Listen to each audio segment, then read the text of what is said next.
لله نحمده ونستعينه ونستغفره ونعوذ بالله من شرور أنفسنا ومن سيئات أعمالنا من يهده الله فلا مضل له ومن يضلله فلا هادي له أشهد أن لا إله إلا الله وحده لا شريك له وأشهد أن محمدا عبده ورسوله أما بعد.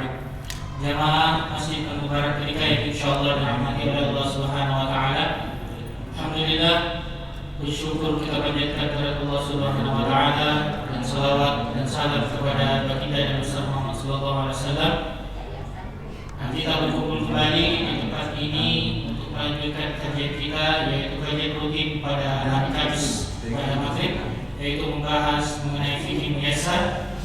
Mungkin bagi jamaah yang membutuhkan buku, itu ada satu buku yang bisa digunakan di perpustakaan kecil. Mungkin yang mau pakai itu ada satu film besar. Untuk menghemat waktu kepada Pak Ustaz kami persilahkan oleh Ketua Musyawarah.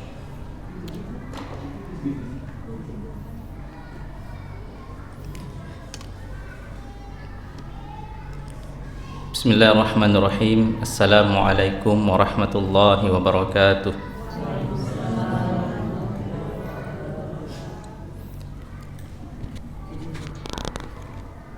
Alhamdulillahi rabbil alamin wa bihi nasta'inu ala umuri dunya waddin. Asyhadu an la ilaha illallah wahdahu la syarikalah wa asyhadu anna Muhammadan abduhu wa rasuluhu. Allahumma salli ala sayyidina Muhammadin wa ala alihi wa ashabihi wa man tabi'ahum bi ihsanin ila yaumiddin, amma ba'd.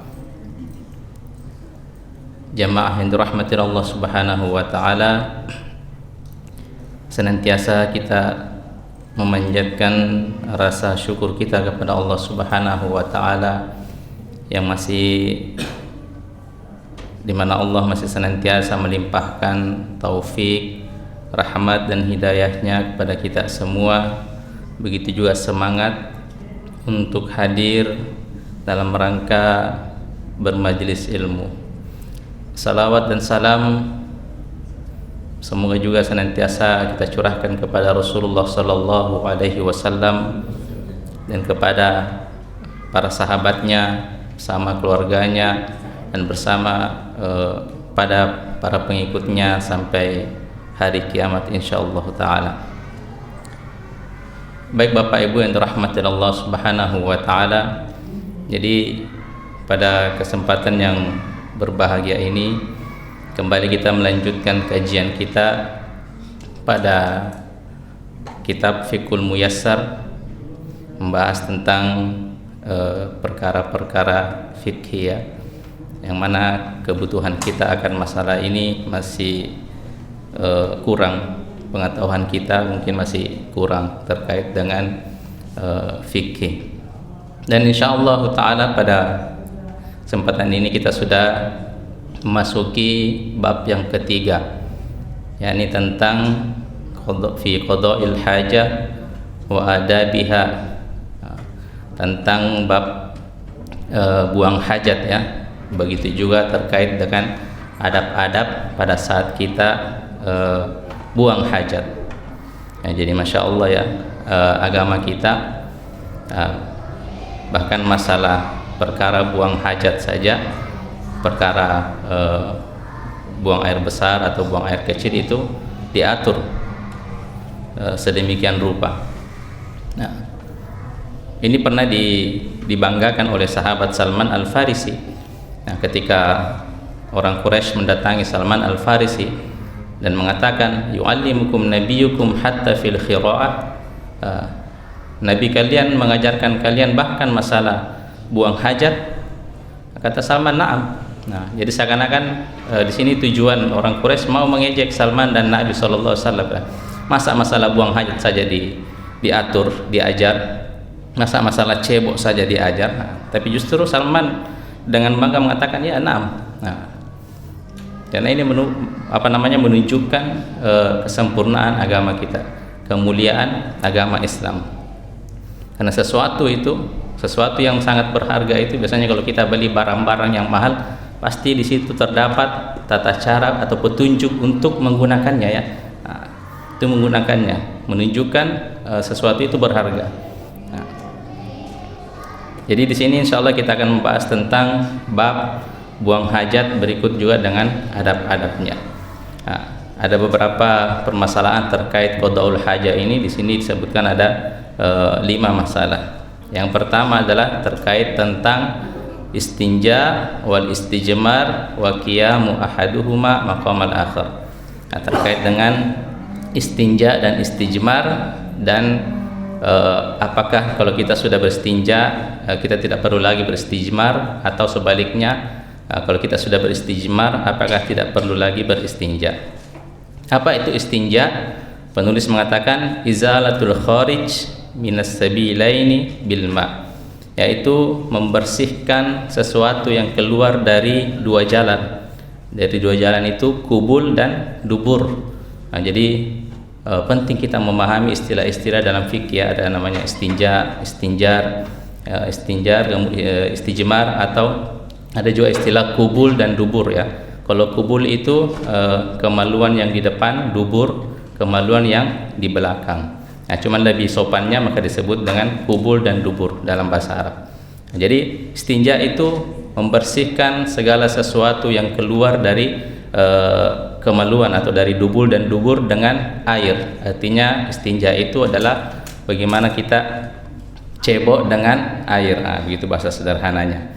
Nah, adapun istijmar adalah mashuhu bi tahirin mubahin mungkin kal hajari wa nahwi, yaitu membersihkan dengan memakai sesuatu yang suci atau mubah, seperti batu atau yang semisalnya. Jadi kalau mungkin bahasa sederhananya istijmar itu adalah cebok, cebok dengan memakai batu. Bapak Ibu ada yang pernah mengamalkan ini sunnah Nabi ini, cebok dengan memakai batu?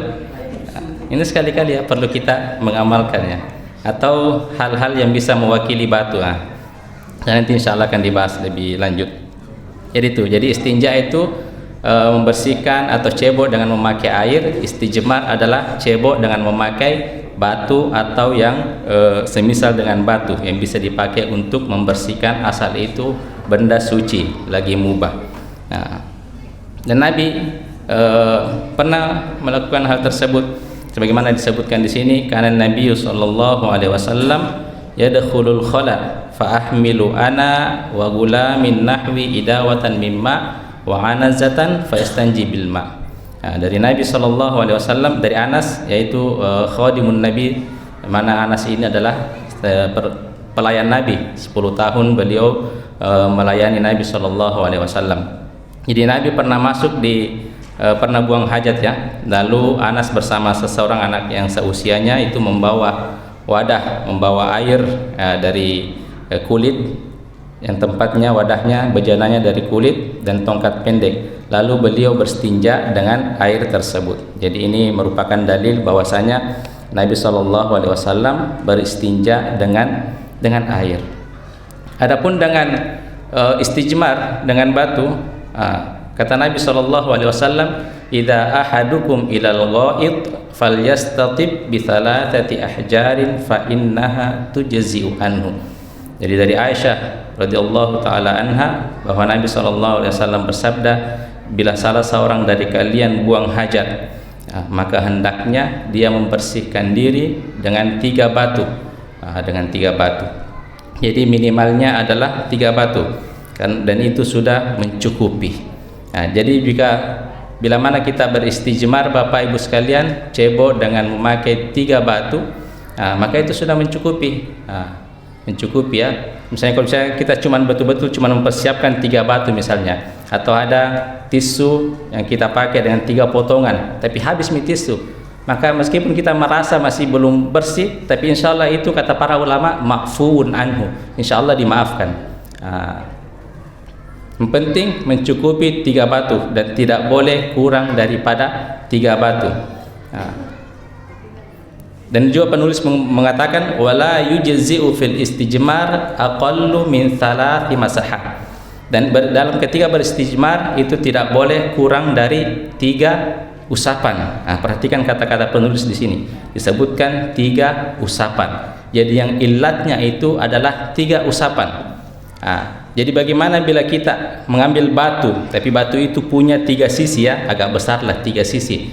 Maka itu bisa kita pakai untuk beristijmar. Asal di setiap sisi yang sudah kita pakai mengusap, kotoran, jangan itu lagi kita pakai untuk mengusap, kita pindah ke sisi yang lain. Karena kalau kita masih memakai sisi yang sama, itu sama saja ya, karena masih ada kotoran yang menempel, kita pakai lagi untuk membersihkan, itu tidak menghilangkan kotoran yang kita pakai untuk menghilangkan. Jadi illatnya itu adalah 3 usapan. Jadi meskipun satu batu, yang penting 3 sisi yang bisa kita pakai untuk cebo, istilahnya mengusap kotoran yang ada di kubul dan dubur. Ya, jadi itu. Jadi tidak boleh kurang daripada 3 usapan. Tapi kalau lebih, tentunya lebih bagus ya. Tapi ketika kita melebihkan daripada 3 usapan, hendaklah kata Nabi fal yutir, hendaklah diganjilkan juga bilangannya. Jadi kalau misalnya kita tidak mencukupi 3, masih ada benda yang bisa kita pakai untuk cebok beristijmar, maka usahakan 5 atau 7 bilangan ganjil. Kata Nabi. Karena kata Nabi di hadis yang lain tidak disebutkan di sini fal yutir. Idza tastanji fal yutir, jika kalian beristinja atau beristijmar maka hendaklah diganjilkan bilangannya.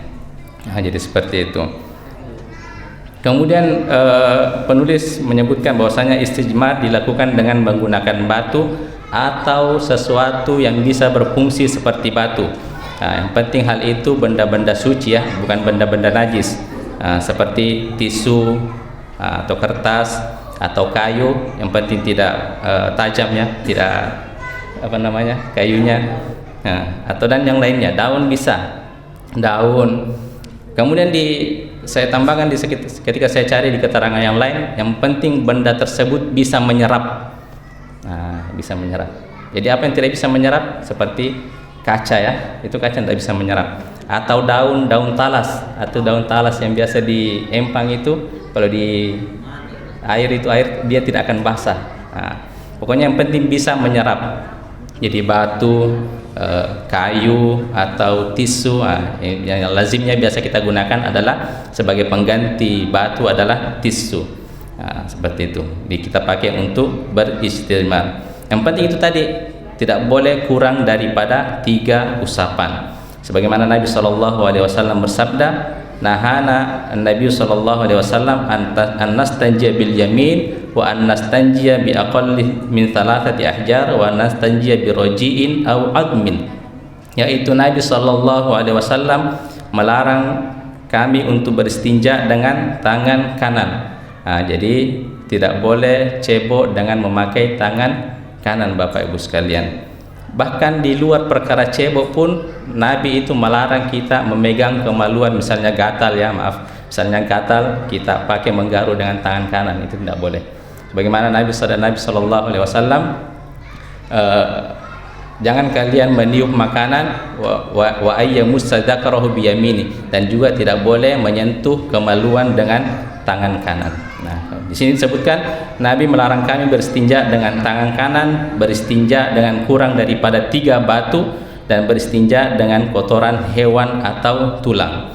Jadi hal-hal yang dilarang ketika beristinja adalah yang pertama dengan tangan kanan, kemudian kurang daripada 3 batu atau 3 usapan, dan kemudian beristinja dengan kotoran hewan meskipun sudah mengeras ya.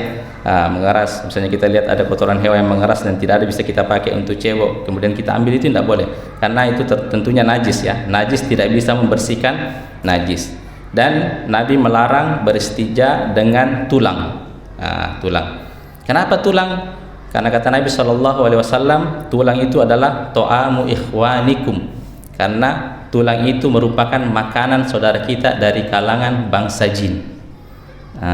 Dilarang. Jadi tidak boleh memakai tulang. Tentunya di zaman dahulu kan banyak tulang berserakan ya. Kalau mungkin di zaman sekarang mungkin hal yang mustahil kita memakai tulang untuk beristinja ya, atau beristijmar. Karena kata Nabi SAW di hadis yang lain, ketika para jin itu datang berkumpul bertemu Nabi SAW dan Nabi membacakan mereka Al-Quran, membacakan ayat-ayat Allah Subhanahu Wa Taala. Maka ketika hendak pulang, para jin itu meminta bekal dari Nabi SAW, makanan. Kata Nabi, kullu atmin fadhkurullaha alaih, setiap tulang yang mana ketika disembelih itu disebutkan nama Allah, maka itu akan menjadi daging bagi kalian. Nah, itu tentunya tulang yang disembelih, jadi bukan bangkai. Jadi tidak boleh. Jadi itu merupakan dalam rangka memuliakan makanan daripada bangsa jin. Nah, dari sini para ulama menyebutkan juga, menjelaskan di kitab yang lain bahwasanya kalau makanan jin saja dimuliakan dan tidak boleh dipakai beristinja, maka juga tidak boleh memakai makanan orang, ya, makanan orang. Contohnya misalnya gorengan, kita pakai cebo, ya, maaf misalnya, atau tahu bulat misalnya. Itu tidak boleh. Nah, itu dalam rangka perkara-perkara yang muhtaram, yang dimuliakan. Nah, jadi dari sini juga perkara-perkara yang atau benda-benda yang dimuliakan itu, contoh juga misalnya kertas yang mana di situ terdapat catatan-catatan ilmu atau ada lafzul jalalanya, tentu itu tidak boleh juga dipakai untuk beristinja. Nah, tidak boleh dipakai untuk beristinja. Jadi itu tadi larangan terkait hal-hal yang dibolehkan untuk beristinja, kemudian hal-hal yang dilarang, media yang kita pakai untuk beristinja. Nah, itu terkait dengan istinja. Kemudian permasalahan kedua terkait dengan buang hajat. Nah, di sini disebutkan istiqbalul qiblah wa istidbariha hala qada'il hajat. Nah, perkara kita ketika buang hajat tentang menghadap atau membelakangi kiblat saat buang hajat. Nah, penulis menyebutkan tidak boleh menghadap atau membelakangi kiblat ketika kita buang hajat, ketika BAB atau buang air kecil. Nah, itu tentunya di tanah terbuka tanpa penutup. Nah, jadi dilarang Bapak Ibu sekalian ketika kita buang hajat, misalnya, atau misalnya pemuda zaman sekarang sukanya pergi camping, ya, di tanah lapang.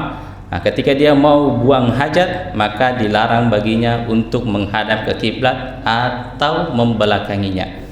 Jadi maka hal sesuatu yang perlu kita lakukan ketika kita datang di tempat sesuatu yang baru, ya, tempat lain, yang perlu kita pastikan itu dulu adalah arah kiblat. Nah, arah kiblat. Karena ada beberapa hal yang terkait dengan arah kiblat, tentunya sholat.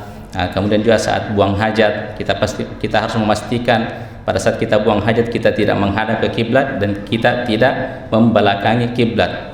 Nah, itu di tanah, di ruang terbuka, ya, di ruang terbuka. Berdasarkan hadis Nabi SAW dari sahabat Abu Ayyub Al-Ansari, "Idza ataitumul ghaid fala tastakbirul qiblah wa la tastadbiruha walakin syarriku aw gharribu." Bila kalian datang ke tempat buang hajat, maka janganlah kalian menghadap ke kiblat dan jangan pula membelakanginya, akan tetapi menghadaplah ke timur atau ke barat. Nah, disinilah pentingnya ketika kita belajar, ya, membaca sesuatu harus dengan di hadapan guru. Kalau orang membaca ini, tapi sini Nabi mengatakan walakin syarriqu wa gharribu, tapi menghadaplah ke timur atau ke barat. Nah, berarti ke barat dan ke timur. Tentunya Nabi ketika menyebutkan ini, beliau berada di Madinah. Dan Madinah itu arah Ka'bahnya adalah menghadap ke selatan. Nah, kalau ke orang di Madinah, arah Ka'bahnya itu, arah kiblatnya itu ke selatan. Nah, beda kalau kita arah kiblat kita adalah ke barat. Nah, jadi ketika menyebutkan hadis ini, Nabi berada di Madinah. Nah, jadi jika kalian buang hajat, maka janganlah kalian menghadap ke kiblat dan jangan pulang belakanginya, tapi menghadaplah ke timur atau ke barat. Karena kalau di Madinah itu kiblat itu arah ke selatan dan membelakangi kiblat itu arah ke utara. Jadi dari hadis ini dilarang, tapi di sini tidak disebutkan bahwasanya Nabi tidak mengatakan bahwasanya di tempat terbuka atau di tempat tertutup. Jadi hadis ini umum. Nah, jadi makanya ada para ulama juga yang mengatakan baik di dalam bangunan, misalnya WC bangunan WC, atau di luar bangunan itu tanpa tertutup, mutlak diharamkan menghadap ke kiblat atau membelakangi pada saat kita buang hajat. Tapi ada nanti hadis yang menyebutkan bahwasanya Nabi kalau di dalam bangunan beliau buang air kecil itu menghadap ke kiblat. Nah, Sebagaimana Nabi SAW menyebutkan, ada kemudian penulis dulu menyebutkan, adapun amma idza kana fil bunyan aw kana bainahu wa bainal qiblati syai'in yasturu wala ba'sa dzalik. Adapun bila buang hajat dilakukan di dalam bangunan atau antara orang yang buang hajat dengan kiblat itu ada sesuatu yang menutupinya, maka hal itu tidak mengapa. Sebagaimana berdasarkan hadis Ibnu Umar radhiyallahu anhu yang mengatakan annahu ra'a Rasulullah sallallahu alaihi wasallam yabulu fi baitihi mustaqbil asy-Syam mustadbiral Ka'bah, bahwasanya Ibnu Umar pernah melihat Rasulullah sallallahu alaihi wasallam buang air kecil di rumahnya menghadap Syam dan membelakangi kiblat. Jadi Ibnu Umar jangan dianggap, kenapa Ibnu Umar mesti melihat Nabi ya buang air kecil, jadi dia mengintip Nabi buang air kecil. Tentunya Ibnu Umar melakukan hal ini untuk melihat bagaimana sih sunnah Nabi ketika buang air kecil di dalam bangunan. Karena Ibnu Umar itu ini di rumahnya ya, itu ada yang tahu Bapak Ibu, Ibnu Umar itu apanya Nabi Shallallahu Alaihi Wasallam? Apanya Nabi? Kalau ada yang tahu saya langsung suruh Pak Ketua kasih hadiah. Iparnya. Dari mana? Dari Hafsah. Yang Hafsah itu kan anaknya Umar bin Khattab, merupakan istri Rasulullah Sallallahu Alaihi Wasallam. Dan Ibnu Umar adalah anak daripada Umar bin Khattab. Jadi Pak Ketua terserah memutuskan hati. Insyaallah. Jadi itu Ibnu Umar itu semangat ya. Memang Ibnu Umar itu salah satu sahabat Nabi SAW yang dikenal semangat mengikuti sunnah Nabi SAW. Bahkan pernah Ibnu Umar ketika beliau melakukan ibadah umroh, tiba-tiba Ibnu Umar duduk. Dia duduk tidak buang hajat atau apa, duduk saja singgah duduk. Ketika ditanyakan kenapa Ibnu Umar melakukan hal tersebut, apa kata Ibnu Umar? Karena saya pernah melihat Nabi SAW duduk di situ. Jadi semangatnya beliau untuk mengikuti sunnah Nabi. Dan ini juga pada hal kesempatan ini Ibnu Umar mengintip Rasulullah SAW, bukan dalam rangka untuk iseng, tentunya untuk bagaimana mengetahui sunnah Nabi SAW ketika Nabi buang hajat atau buang air besar atau buang air kecil ketika berada di dalam rumah. Nah, dari hadis ini maka para ulama menyimpulkan bahwasanya boleh menghadap ke kiblat atau membelakanginya ketika di dalam bangunan. Bahkan Ibnu Umar juga pernah memperhatikan kendaraan untanya menghadap ke kiblat. Kemudian dia duduk kencing menghadap ke arahnya. Jadi unta misalnya kiblat sana, jadi untanya dia simpan di sini, kemudian Ibnu Umar kencing menghadap ke kiblat. Ketika dikatakan bukankah ini telah dilarang wahai Ibnu Umar? Ibnu Umar menjawab, ya benar, akan tetapi yang dilarang dari hal tersebut adalah bila dilakukan di tempat terbuka. Apabila antara dirimu dan kiblat terdapat sesuatu yang menutupi, maka tidak mengapa. Maka bapak-bapak biasanya yang tiba-tiba singgah kencing, turun dari kendaraannya singgah kencing di jalanan, maka usahakan itu antara pohon dengan arah kiblat ada yang menutupi pohon, antara pohon dengan dirinya dengan kiblat itu ada pohon. Usahakan seperti itu. Jadi tidak mengapa.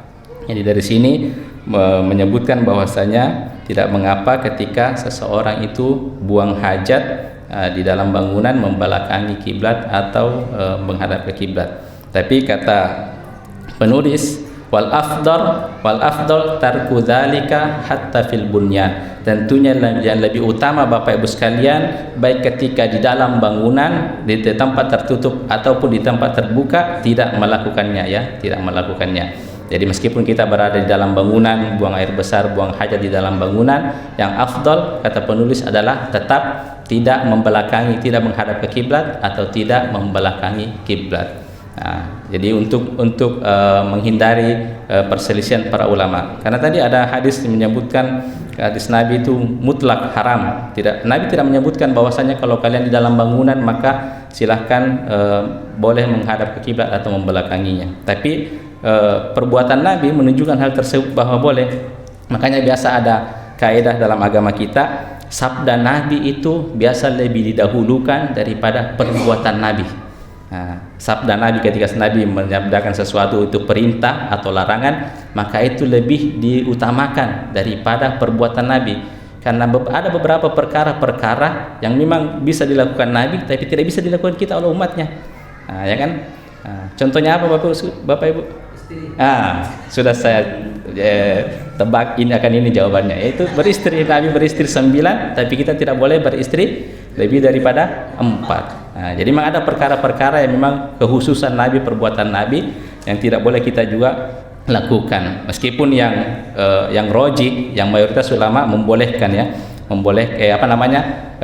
membolehkan bila mana di dalam bangunan maka tidak mengapa. Tapi yang afdal, sekali lagi yang afdal, kita tetap tidak membelakangi atau menghadap ke kiblat ketika buang hajat, baik di dalam bangunan terlebih ketika di ruang terbuka. Jadi itu perkara. Jadi kita perlu jadi ketika kita membangun sebuah rumah Bapak Ibu, ada fikihnya juga ya, ada fikihnya juga. Usahakan kita pastikan WC kita itu atau kloset kita itu tidak menghadap ke kiblat atau tidak membelakangi kiblat. Seperti itu. Usahakan itu ketika kita membangun rumah. Kemudian permasalahan yang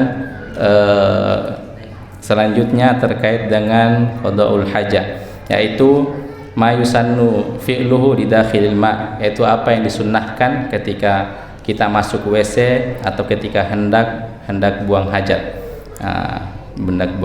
Yang pertama adalah mengucapkan bismillah, Allahumma inni a'udzubika minal khubuthi wal khaba'ith. Ya Allah, sesungguhnya aku berlindung kepadamu dari setan laki-laki dan setan perempuan. Kenapa juga disebutkan bismillah? Karena kata Nabi SAW, sitru ma bainal jinni wa aurati bani Adam idza dakhala al-khala ay yaqula bismillah. Penutup antara mata jin. Jadi jin itu tidak bisa melihat aurat kita bila mana seseorang ketika dia membuka bajunya itu dengan membaca bismillah. Kalau di sini tadi disebutkan jika dia masuk ke WC dia membaca bismillah. Jadi jin itu tidak mampu melihat kita. Ketika kita membaca bismillah ketika kita masuk WC tidak mampu melihat aurat manusia. Ketika di luar WC Bapak Ibu, misalnya kalau kita ingin membuka baju ya, buka baju kita ucapkan bismillah ya. Bapak Ibu kalau misalnya ingin melakukan perang-perangan ya, usahakan baca bismillah dulu ya, biar jin tidak mampu melihat aurat kita. Sebelum membuka baju kita ucapkan bismillah. Kemudian Allahumma inni a'udzubika minal khubuthi wal khaba'ith. Kenapa kita di sini berlindung daripada setan laki-laki dan setan perempuan? Karena WC itu termasuk tempat setan, tempat tongkrongan setan Bapak Ibu. Jadi ada memang beberapa tempat-tempat yang sering dihuni oleh jin, seperti lubang atau tempat kotoran, seperti WC. Hanya kita disuruh berlindung kepada Allah Subhanahu wa taala dari setan laki-laki dan setan perempuan. Kemudian ketika keluar WC kita disunnahkan untuk mengucapkan ghufranaka. Sebagaimana hadis Aisyah radhiyallahu taala anha, beliau berkata, "Kana an-nabiyyu idza kharaja minal khala qala ghufranaka." Adalah Nabi sallallahu alaihi wasallam jika keluar daripada WC atau toilet beliau mengucapkan ghufranaka, yang artinya ampunanmu ya Allah. Para ulama mencari hikmah kenapa Nabi menyebutkan ghufranaka, ampunanmu ya Allah. Yang pertama, karena Nabi SAW ketika masuk dalam WC maka pada saat itu zikir Nabi terputus. Jadi terjedah zikirnya Nabi SAW, karena Nabi SAW sebagaimana Aisyah mengatakan, karena Nabi SAW yadhkurullaha fi kulli ahyani, adalah Nabi SAW itu senantiasa berzikir kepada Allah dalam setiap keadaan ya, kecuali ketika masuk WC. Karena seseorang jika di dalam WC tidak boleh mengucapkan lafaz Allah.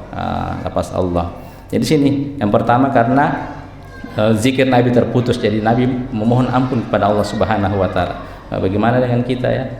Mungkin kita pernah tidak berzikir kepada Allah bahkan sehari tidak berzikir, tapi kita lupa mengucap mohon ampun kepada Allah Subhanahu wa taala. Kemudian yang kedua, hikmahnya ketika Nabi SAW mengucapkan ghufranaka ketika keluar dari WC, itu harapannya sebagaimana Engkau ya Allah membersihkan aku dari kotoran-kotoran jasadiyah, kotoran-kotoran badan, maka bersihkanlah juga aku dari kotoran-kotoran hati.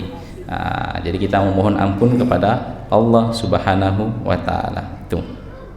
Kemudian disebutkan juga sunnah-sunnah ketika kita masuk atau keluar daripada toilet atau WC, yaitu taqdimu rijhul yusra inda dukhul wal yumna inda khuruj, yaitu mendahulukan kaki kiri saat kita masuk ke dalam WC dan mendahulukan kaki kanan saat keluar dari WC. Ini kebalikannya ketika kita masuk masjid.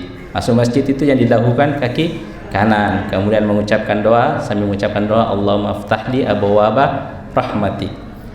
Kemudian keluar dari masjid mendahulukan kaki kiri sambil mengucapkan doa Allahumma inni as'aluka min fadli. Ini. Kalau di WC yang didahulukan masuk itu adalah kaki kiri dan keluar adalah kaki kanan. Kemudian sunnah lainnya adalah nanti kita buka aurat saat kita dekat dengan lantai. Ketika kita ingin duduk kencing Bapak Ibu atau buang air, nanti ketika betul-betul sudah mau mendekati lantai baru kita singkap pakaian tak.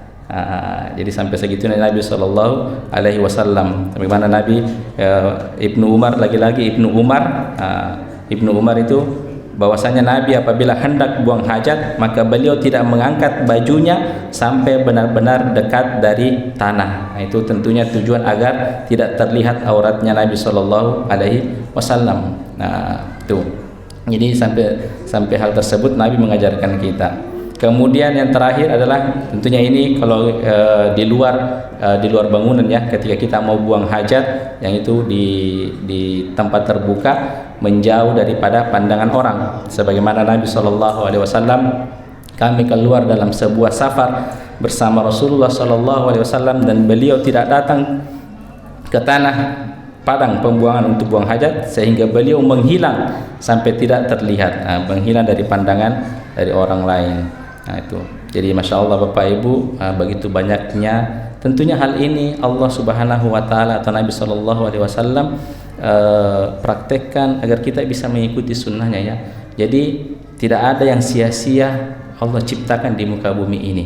Semuanya bisa kita dapatkan pahala dari apapun itu. Terkait masuk WC saja, keluar WC saja, jika kita mengikuti sunnah Nabi Shallallahu Alaihi Wasallam tentunya itu adalah berpahala. Jadi masih banyak sunnah-sunnah Nabi Shallallahu Alaihi Wasallam yang mungkin belum kita amalkan. Jadi kita tidak usah mengamalkan sesuatu yang tidak ada dalilnya, tidak ada prakteknya dari Nabi Shallallahu Alaihi Wasallam. Bahkan hal seperti ini saja mungkin kita masih luput ya untuk mengamalkannya. Bapak Ibu dirahmati Allah. Saya kira itu saja untuk kesempatan kali ini. Mohon maaf karena sudah Isya, saya ada acara penting juga. Jadi saya cukupkan biar ada sesi tanya jawab. Insyaallah dua permasalahan selanjutnya terkait dengan buang hajat kita akan lanjutkan pada pekan depan insyaallah taala. Adonallahu wa iyyakum ajmain. Subhanakallahumma bihamdika asyhadu an la ilaha illa anta astaghfiruka wa atubu ilaik. Alhamdulillah, akhirnya sudah mendengarkan materi tentang buang hajat. Nah, ini suatu hal yang sangat penting yang terkadang kita lalai, karena kita tidak perhatikan ternyata hal-hal seperti ini bisa menghasilkan pahala, bisa menjadikan pahala untuk kita. Jangankan maksudnya kalau buang hajat saja pahalanya ada, apalagi misalnya betul-betul sudah terlihat ibadah zikir, sholat dan sebagainya. Lagi menuntut ilmu pahalanya luar biasa. Kami buka sesi tanya jawab. Silakan bagi yang mau bertanya. Itu ada ibu di belakang. Silakan Bu. Assalamualaikum warahmatullahi wabarakatuh. Waalaikumsalam. Saya ditanya di sini bagaimana cara beristinja dengan air. Dan yang kedua, bagaimana apakah selalu setelah selesai buang hajat, apa kita harus selalu beristinja? Kan sekarang kita pakai air jadi tadi kita pakai batu, bagaimana itu Pak Ustaz? Ya. Jadi bagaimana kita beristinja kalau menggunakan air ya? Mungkin yang dimaksud adalah apakah ada bilangan tertentu pada saat kita cara-caranya itu beristinja dengan menggunakan air sebagaimana mungkin umumnya hal itu kita membasuh ya, sambil menyiramkan air di kemaluan kita itu sambil kita gosok. Nah, sambil kita gosok sampai betul-betul kita yakin tidak ada lagi kotoran yang menempel pada kemaluan kita. Nah, seperti itu.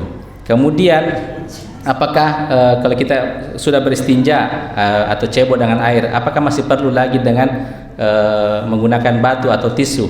Nah, itu lebih afdalnya seperti itu. Atau bahkan urutannya yang lebih bagus itu kita istinja dulu atau membersihkan dengan memakai tisu, baru setelah itu kita pakai air.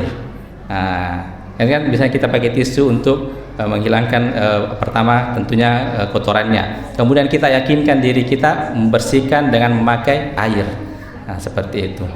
Tapi meskipun kalau misalnya cuman kita mencukupi diri dengan tisu, sebagaimana kata Nabi, tujzi'u anhu, itu sudah mencukupi. Cuman tentunya masih ada rasa-rasa bagaimana gitu ya. Kalau kita tidak pakai air. Kalau pakai air saja boleh, Bapak. Jadi urutannya itu Bapak Ibu, yang pertama kita memakai dua-duanya. Yang pertama beristijmar, misalnya dengan batu atau dengan tisu, kemudian setelah itu kita pakai air. Atau kita hanya pakai air saja, atau misalnya kita pakai salah satunya, kita pakai air saja. Nah, itu urutan yang kedua, yang lebih afdal memakai dua-duanya. Kemudian yang kedua, urutan kedua itu memakai air. Yang ketiga adalah memakai benda tadi ya, batu atau tisu. Nah, itu urutannya seperti itu. Kalau memakai kedua-duanya justru itu lebih afdal, lebih meyakinkan Bapak Ibu. Kalau cuma memakai istijmar, cuma memakai tisu 3 usapan, dan tidak ada lagi tisu yang bisa kita pakai, maka insya Allah itu misalnya meskipun masih ada kotoran, kita masih merasa masih ada kotoran, insya Allah itu ma'fun anhu, dimaafkan oleh para ulama, dimaafkan sebagaimana kata para ulama. Nanti kalau misalnya kita sudah lebih leluasa lagi untuk membersihkan, bisa kita bersihkan sisa-sisanya, Bapak Ibu. Wallahu taala alam. Ya, cukup Ibu ya. Satu jawab dulu dari Bapak-bapak, nanti baru Ibu.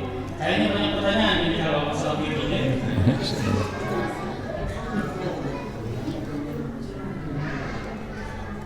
Assalamualaikum warahmatullahi wabarakatuh. Waalaikumsalam. Terkait dengan adab istinja, sunnahnya istinja untuk buang air itu apakah pakai duduk atau jongkok? Ya, duduk atau jongkok. Karena sekarang ada WC Kloset, ya.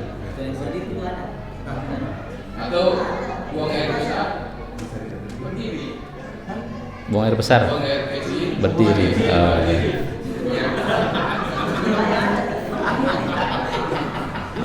apakah ini masuk kategori sunnah atau tidak? Ya. Kemudian setelah buang air kecil, biasanya kalau sudah berumur itu Ya. Ya. Jadi harus menunggu. Ya. Harus menunggu dulu. Perlu dipijit atau untuk bersih. Nah, bagaimana tentang hal tersebut? Assalamualaikum warahmatullahi wabarakatuh. Waalaikumsalam warahmatullahi wabarakatuh. Jadi terkait tadi apakah disebutkan mana sunnah Nabi, apakah jongkok atau duduk ya?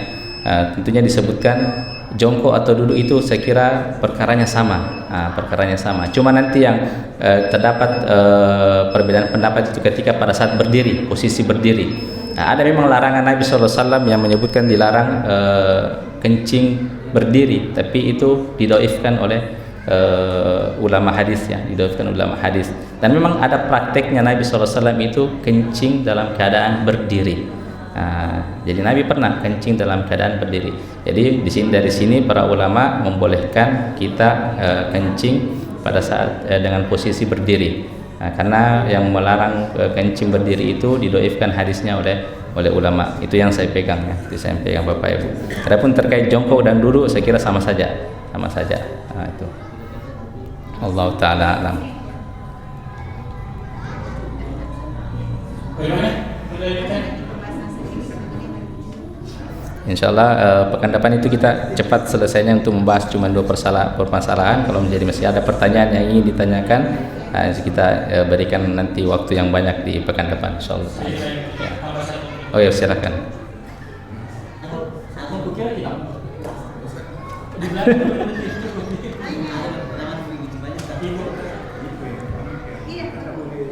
Itu ada ibu satu yang angkatan.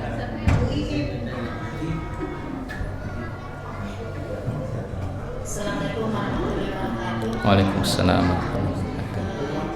Saya begini, saya pernah darurat sih waktu kecil dan di tempat terbuka. Soalnya saya pernah ke Bogor dan terjebak macet di Cangkok 4 jam. Jadi kita turun dari mobil, hanya berdinding sarung, terpaksa buang air kecil di situ. Dan saya sudah tidak tahu mana arah kiblat, jadi terpaksa saja. Bagaimana hukumnya, Ustaz? Ya, kalau dalam keadaan darurat seperti itu Bapak Ibu, tentunya kita melihat mana yang lebih besar daruratnya, apakah kita masih sempat untuk mencari arah kiblat atau tidak. Takutnya nanti pada saat kita masih memaksakan untuk mencari arah kiblat atau membelakanginya, tiba-tiba kita mengencingi diri sendiri, ya, maaf, sendiri. Tentunya itu mudaratnya lebih besar. Maka dalam di sini dibolehkan ketika sudah dalam betul-betul keadaan darurat kepepet, maka kita boleh kencing meskipun kita tidak tahu apakah kita membelakangi atau menghadap ke kiblat. Kita melihat mana mudaratnya lebih besar, seperti itu. Tentunya mudaratnya lebih besar kalau misalnya kita saking memaksakan diri untuk mencari arah kiblat sampai-sampai kita mengencingi diri kita sendiri. Itu mudaratnya lebih besar, ya. Jadi tidak apa-apa dalam kondisi seperti itu, maka boleh kita langsung saja, ya, tanpa harus mencari dulu mana arah kiblat. Saya kira itu, Allah taala alam. Ya. Dari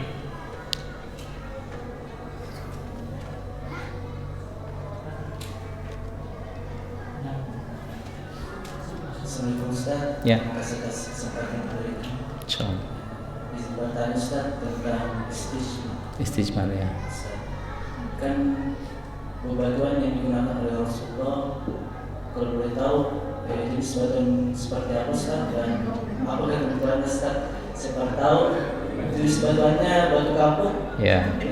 Oke.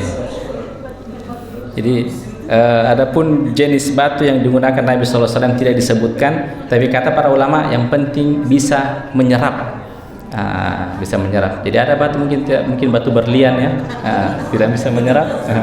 Batu bacan atau tidak bisa menyerap. Jelasnya batu itu bisa menyerap air, ya, menyerap air seperti itu. Saya kira semua jenis batu kecuali tadi batu berlian, insyaallah. Karena memang Nabi tidak menyebutkan jenis daripada batu itu. Allah taala alam. Barakallahu fikum. Saya kira cukup, ya, karena waktu Isya sudah masuk. Simpan pertanyaan untuk pertemuan selanjutnya. Insyaallah kajiannya rutin setiap Kamis. Insyaallah di hari Senin kita akan ada kajian kembali di fikih keluarga, melanjutkan pembahasan yang kemarin. Insyaallah tidak kalah menarik, tidak kalah menegangkan, mungkin lebih menegangkan karena terkadang membahas tentang hal yang terkadang kita belum tahu. Alhamdulillah, tadi mengenai berarti fikih berdiri boleh Ustaz, ya? Boleh, kencing berdiri boleh. Saya juga pernah baca pada saudara selama bisa lebih mana memilih mana yang lebih terhindar dari najis. Saya kira cukup. Semoga bermanfaat. Ingat ini baru bab awal, jadi gasnya jangan dikendorkan. Kalau bisa rutin hadir, karena apabila di alasan nanti di hadapan Allah kalau tidak hadir di pengajian, tempatnya nyaman, ber-AC, ustadznya yang datang ke kita. Kalau dulu itu kita yang datang ustadz, sekarang ustadznya yang datang, tempatnya nyaman, habis karpetnya, habis pengajian, kadang ada snacknya. Kalau tidak datang tidak tahu alasan apa lagi nanti di hadapan Allah. Kalau kita malah tidak bisa hadir di kajian, daripada dulu di rumah, tinggal di rumah mungkin scroll handphone atau segala macam, berkahnya lebih besar di sini. Dan ini waktu-waktu yang akan kita rindukan nanti di masa tua, ketika kita sudah tidak mampu lagi melangkah ke masjid. Waktu-waktu yang seperti ini akan kita rindukan. Maka mumpung Allah berikan kesehatan, jangan diundur gasnya. Ini sebagai tanggung jawab pengurus masjid, menyediakan majelis ilmu, menyediakan narasumber untuk jamaah, untuk menuntut ilmu. Jadi jangan sampai nanti di akhirat DKM ditanya, apa usahamu untuk mencerdaskan jamaah, untuk membuat jamaah lebih berilmu? Kalau tidak ada majelis ilmu, kami yang disalahkan. Tapi kalau kami sudah sediakan dengan fasilitas yang insya Allah sudah sangat luar biasa, terus kita masih malas datang, persiapkan alasannya di hadapan Allah Subhanahu wa Ta'ala. Nah, semoga kedepannya kita lebih semangat lagi. Sekira cukup. Subhanallah wa bihamdihi, la ilaha illa anta, astaghfiruka wa atubu ilaik. Assalamualaikum warahmatullahi wabarakatuh.